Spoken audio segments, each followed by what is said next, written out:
What's up, everyone? It's your boy Oz from Tow Trucks, Cars, Energy Drinks, and Gianna's Towing. And today I'm just hanging out in the garage. I wanted to do something a little bit different. I wanted to do something called story time.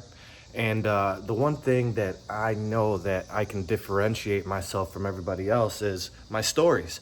Being in roadside assistance and towing 24/7, working for other companies, working for myself, I can tell you I have accumulated a vault of stories.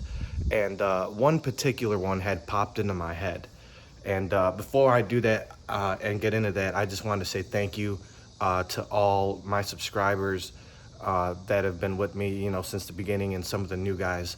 A lot of things that you guys don't know. I don't mention everything that I go through on the day-to-day, but there's been some positive things and there's been some negative things.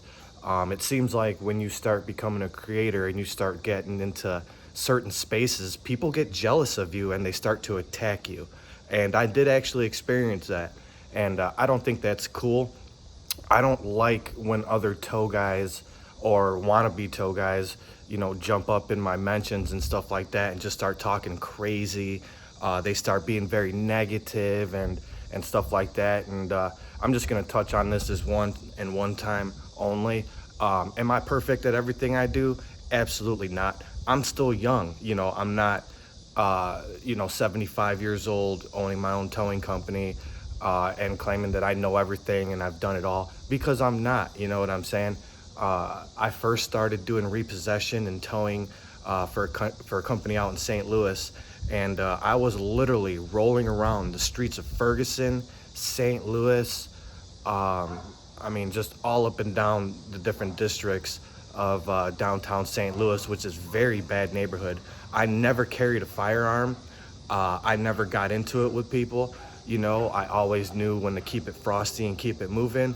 And I was always pretty quick towing, so I was usually in and out of there before anybody came to. But a lot of people touch on, why do you tow so fast? Honestly, it's just kind of how I learned. I learned doing repossession, so it was only natural for me to become a tow guy, because we can take a little bit of our own pace, but I still keep it moving. So I just wanted to give you a little bit of background on that.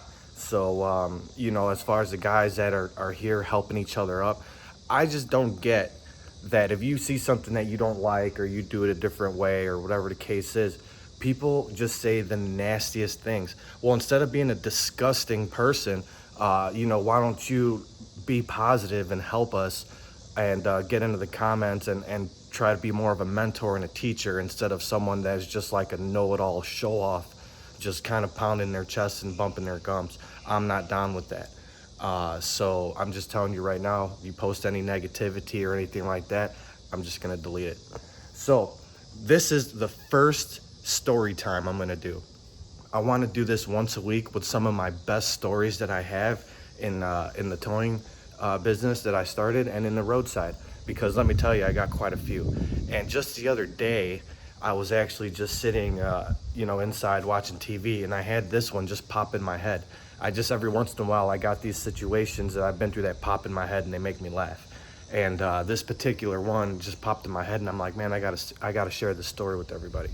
So this particular story was when I first started my tow company about 3.5, almost 4 years ago. And I started my towing company as, Gianna's Towing, obviously. And when I started it, I didn't even have a tow truck. So people were calling me all the time like, hey, I need a tow. And I'm like, oh yeah, the truck's down.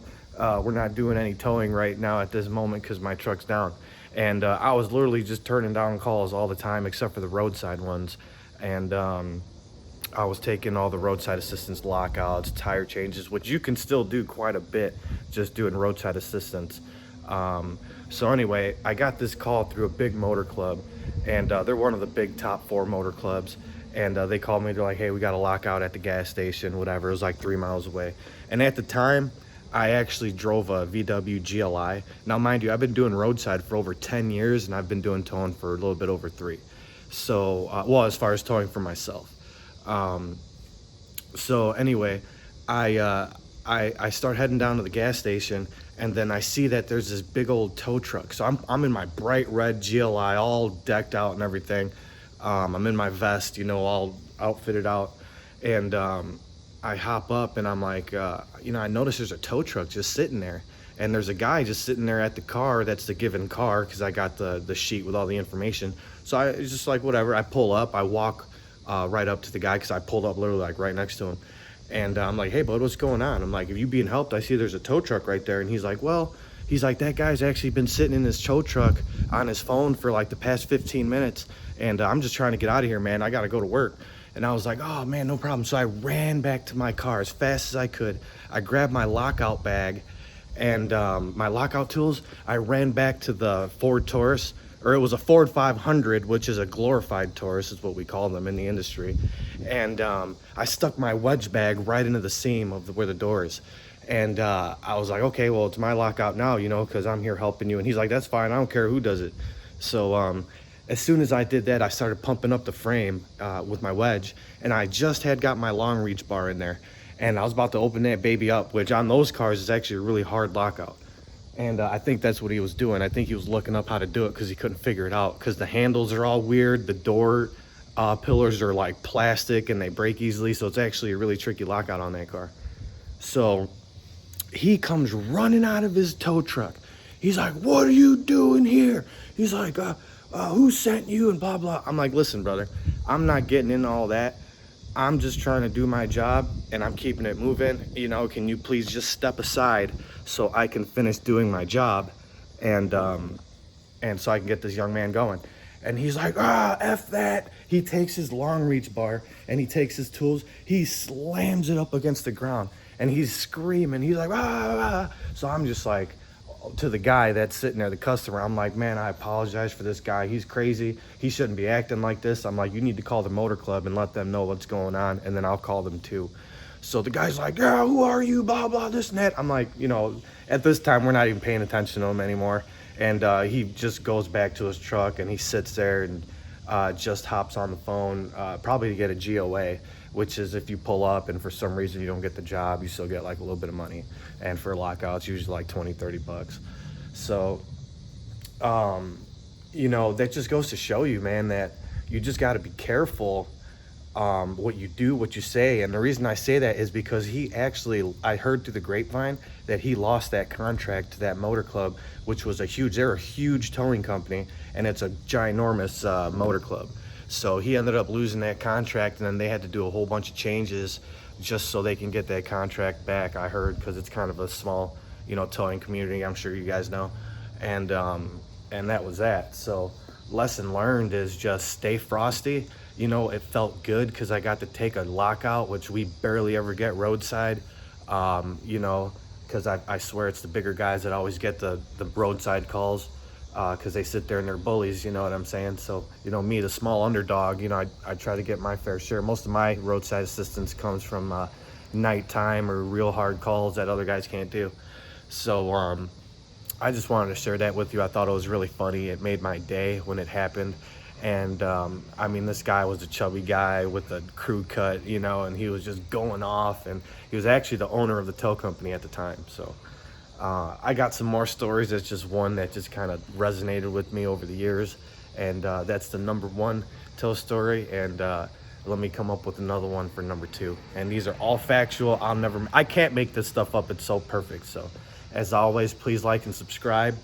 I'm going to the yard right now because I shot a video doing a tow the other day, and someone had seen how I have my box that I built. It's like a topper on top of my toolbox. So they asked me if I can take a video of how I made that and stuff. And I got so many cars here, I can't really do much. I like doing stuff at home because I can just run inside, grab a coffee, or, you know, just hang out or whatever. And then my yard is right down the street. So I'm gonna go ahead and move all these cars and everything so I can do it over there, or do it over here and shoot the video and everything, and then I'll see you guys later. And if you have any videos or anything that you want to see, just let me know. Peace out.